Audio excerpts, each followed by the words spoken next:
I'm about to show you the right way to upload a YouTube video in 2026. All right, so let's dive into the computer here, and you want to click this create button right here. Now you want to click upload video. This is going to take you to the YouTube studio page where you're going to select the video file that you want to upload. Once you have your video file, you're going to click the upload button on that. Now you should start to see this number go up down here where it's going 4%, 5%, and it should tell you the average amount of time that it has left before the video is uploaded. But unfortunately, most small channels get their upload settings wrong, and that can really cost them views wise. Because if you have the wrong settings, you can accidentally send your video to the wrong audience, which means that even if your video was great, it could still flop. And if you're currently getting under 1,000 views per video right now, then this is probably the reason why. So first things first, we want to add the title in here. So I will add how to get 1,000 subscribers. One thing to note with your title, you never want it above 67 characters. That's really the maximum that you can do. Even 67 is really pushing it. Ideally below 60 characters is the best for the title. Then we move on to the description. If you have a business or you want to send people to a certain page, then go ahead and drop that CTA up there at the very top. However, you really want to only have 1 to 2 links maximum per YouTube video, and the rest should be optimized around SEO and getting your video to the right audience. So what I always like to do, I don't ever write some long description. In fact, that usually hurts more than it helps. The most optimal way to actually structure a video's description is simply by taking the title and then rewriting it below. So how to get to 1,000 subscribers fast, and then we just make it look like a sentence. So we have this. I'm going to show you how to get 1,000 subscribers fast. That's the only line that we need in there. We don't need anything complicated, because if you add a bunch, it can really confuse the algorithm on who to send your video to. Whereas if you have just this simple thing that repeats the title, it's going to send the video to people who would be interested in the title, meaning that you'll have a higher click-through rate and YouTube will have much more clarity on who to send this video to. Then the only other thing that you need in the description is 1 to 3 hashtags. I typically like to just do 1 because that tells YouTube exactly who to send my audience to. The reason why we do hashtags on YouTube is not to get ranked in the hashtag and then push our video out to more people inside of the hashtag. It's to tell YouTube this video is hashtag YouTube strategy, meaning I should push it out to people who are interested in YouTube strategy. From here, we go on to the thumbnail. So for thumbnail, it's pretty self-explanatory. You're going to upload the thumbnail file. But one thing that you should know is that YouTube looks at everything for SEO. So for example, on my video, how to get 1,000 subscribers fast, the actual one that I posted, as you can see in the thumbnail, I'm showing me getting 1,000 subscribers.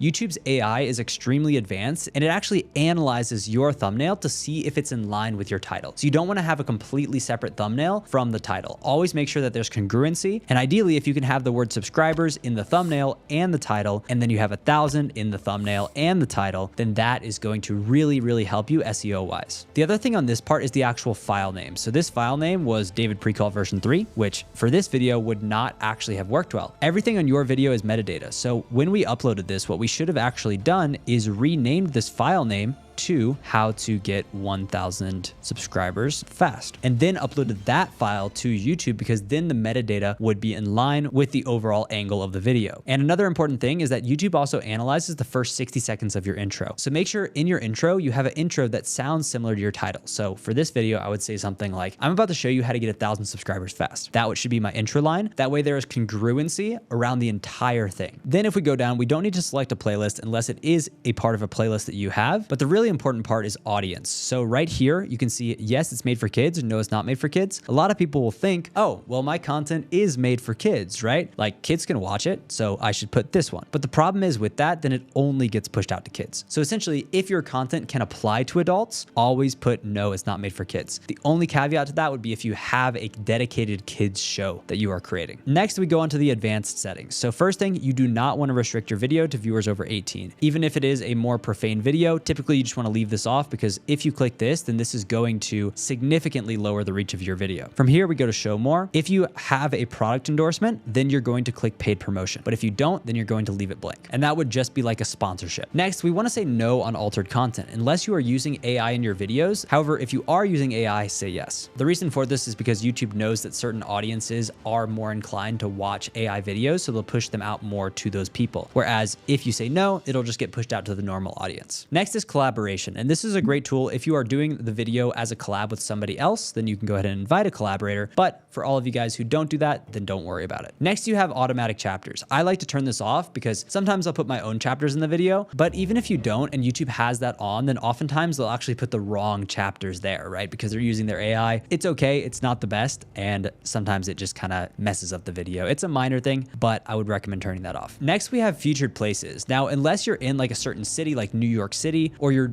doing a dedicated video about a certain place, like you're going to the Statue of Liberty or something like that, then this one is a turn off. Because with featured places, let's say you're just showing a place in a vlog and that's just a small part of the video. And then under the video title, it says like, you know, Statue of Liberty, right? It doesn't really relate to the video and doesn't really need to be in there. Then we go down to automatic concepts. And this one I would recommend turning off. What this does is it essentially defines complicated terms in your videos for your viewers. But the problem is it's still in experimental mode. It's not that good yet. And oftentimes if you have language in your videos that needs to be explained by AI, then you probably need to simplify the level that you're talking at. Next, we have tags. And this is really where you don't want to overdo it. I use the same tags on every single video that I do. I don't change them at all. The main tags that you want to put are simply just to tell YouTube, hey, here's the person who I'm trying to talk to that I think might be a good fit for my video. Then YouTube will look at those tags. They're not going to push them out to people directly based on the tags, but the overall combination of the tags tells YouTube, hey, this is probably a good audience that we should push this to. So it actually doesn't matter if you have 20 tags, 10 tags, 1 tag, or 3 tags. I have a little bit more here, but I typically recommend between like 3 to 5. That's what I recommend for most people because, you know, it's very, very simple. You just tell YouTube who to send your audience to. Don't worry about the size of the tag or the SEO on the tags. None of that stuff matters. The only thing that YouTube looks at is who is he talking to? And as long as the tags, the description, the title, the thumbnail, and the intro are all in line, it'll push out your video to the right viewer that you have told YouTube is the right viewer. And that is where you get the big views. So for example, me, I'm doing this example on my second channel, which we keep just purely for business owners. So if you are a business owner, go ahead and check that out somewhere over here, wherever the card pops up. But we tell YouTube exactly who this is for. People who are looking how to build a personal brand, how to make business YouTube videos, YouTube for business, how to get clients from YouTube, how to grow a business on YouTube. That is a very clear picture that tells YouTube, hey, send this out to the guy who's interested in how to grow a business on YouTube. Next, you want to have your language. So for this one, you can either leave it blank because YouTube will know what language you're speaking in, or you can just add your language. So I'll just add English here. Doesn't matter at all. Caption certification, leave that as none unless you have some of these very rare circumstances. Then as far as recording date and location, I would not touch that. I would just leave that as is, unless you're doing the video in a certain location or on Christmas Day or something like that, and it's a Christmas special, then it would make sense. But for majority of the time, 99.9% of the time, just leave that off. Next, you have standard YouTube license versus Creative Commons attribution. Now, this one is interesting because you actually have complete control over this. I typically like to change this to Creative Commons because what that does is it actually allows people to use my content, repost my content, which gets me free traffic, free views, and free exposure without, you know, them getting hit or punished or anything like that, right? With any legal stuff. Whereas standard YouTube license, they can use it in the way that YouTube specifies, where they can take small little clips from your video, but they can't just like re-upload the whole thing. I typically just choose Creative Commons and let people upload because again, it's free exposure. The more views, the better. And I'm getting more views without doing any more work. Next is shorts remixing. I always allow video and audio remixing. That allows people to clip my videos and make shorts out of them, which is great. Again, free exposure. Next, you have your categories. So this is actually super interesting. There's really only 2 types of categories that you're going to have. Actually 3. You're going to have education, entertainment, or vlogs. Now there's a lot of other ones, like you have film and animation, how-to style, news, politics, all of this kind of stuff. But for majority of the time, unless you fit into one of these like super specific kind of things, even if like you have a travel vlog channel, you typically don't want to put it as travel and events. You typically want to keep it as entertainment, or for me, I'm just an education channel, right? So I talk about education. Or if we have a gaming channel, you could put gaming. That one works too. The only other one that works is people and blogs for like vlog videos. But honestly, I would still keep those entertainment. I'd say the big 3 are education, entertainment, and gaming. If you have a gaming channel, put it as gaming. If you have an education channel, put it as education. If you have a entertainment, vlog, whatever, put it as entertainment. Then as far as all of these, just leave these blank. You really don't need these. These are really for, if you put education, these are like telling YouTube that, oh, this is from a college curriculum, this college curriculum in this course. The only caveat is if you're making college study videos where you're actively breaking down a course module in college, then don't touch it. And everything else on here you can leave as the defaults. Now we go on and we go through on subtitles. Now subtitles are interesting because you can actually add subtitles. I would recommend it. You can get them pretty pretty cheap. I would just go on Fiverr and look up like YouTube subtitles. People can make them for you. You can also type them out manually, but that's just a pain. I wouldn't even say it's worth it to do that. But I would just go pay somebody to do it, like $5, they'll do it. You upload the file and then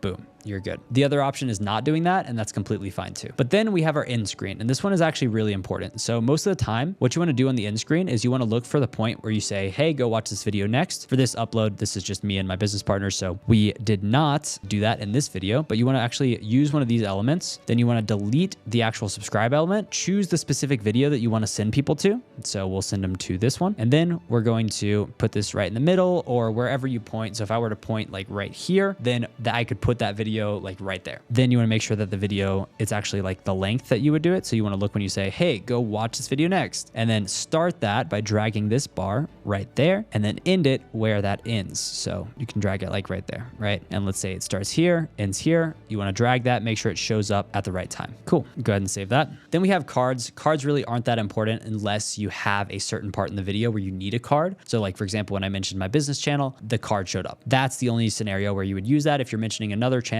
or a website or something along those lines. Next is copyright. If you don't have any copyright issues, then just move on. But if you do, you either have the license for it, like you've gotten it from Artlist, Epidemic Sound, right? They're music services that allow you to use their music on YouTube. You can just upload that license here. The other thing, if you're using like a pop culture song, you could either just deal with the copyright and just take no AdSense on the video, which actually does oftentimes impact the performance of the video, or you could go back through, edit out that music or change it up and then re-upload it. Those are really your only options. Next, there are a few ways to upload your video. So you could set it to public instantly, you could set it to unlisted, or you could schedule it out. Those are really the only ones that I would recommend doing. And I would not set it as a premiere. I would leave that off unless it's like a big event. But let's say I want to upload it on the 3rd at 4 p.m., right? I can just go ahead and schedule that out and it will go from private to public at that time. That's typically how I like to do it. But if you just want to post right away, then all the power to you. As far as upload times go, I would recommend uploading when your audience is most active. And the way to figure that out is, for one, you could look at this YouTube analytics, or a general rule of thumb. If you make content for people in America, typically the morning EST time is the best. So 10 a.m. to 12 p.m. EST, or if you make content for people in the Middle East, morning Middle Eastern time, or if you make content for people in Asia, morning Asian time. So wherever your actual audience is based, typically the morning time for them is going to be the best time to post. Any day of the week doesn't really matter. Unless on your analytics, you have such a high volume of people on one single day, then you could focus on that day. But for 99% of channels, they're not going to have that. Any day of the week is fine, as long as you just have that consistent upload schedule going out every single week. From there, we'll go ahead and click publish. From here, once the video goes live, what I would recommend doing is actually promoting it wherever you can. So if you have an email list, send out that the video is live on the email list, post an Instagram story, whatever you can do to get as much traffic on the video as in as short a time frame as possible is usually the best. But this is only the uploading side of it. There's also a lot of problems that can really hurt your channel on the settings side. And that's exactly why I made this video right here that shows you exactly how to set up your YouTube settings so that your channel has the highest likelihood to actually blow up. So go ahead and click right here to see what settings there are and how you can use them to grow your channel. Thanks and have a great day. All right, so I'm currently at my dashboard on smmshiba.com,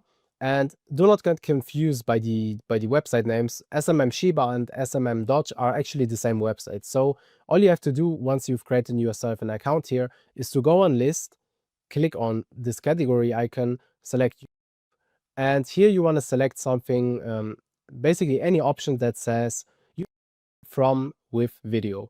So I'm going to choose this one right here. And this should be already fine. 2014, 2017. Yeah. Now I'm going to click on buy, confirm.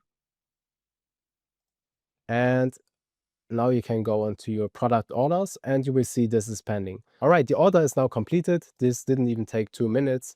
What you want to do now is you want to copy that ID, and we want to be organized, right? Especially if we have multiple channels, you will not find them again. So make sure to save it somewhere.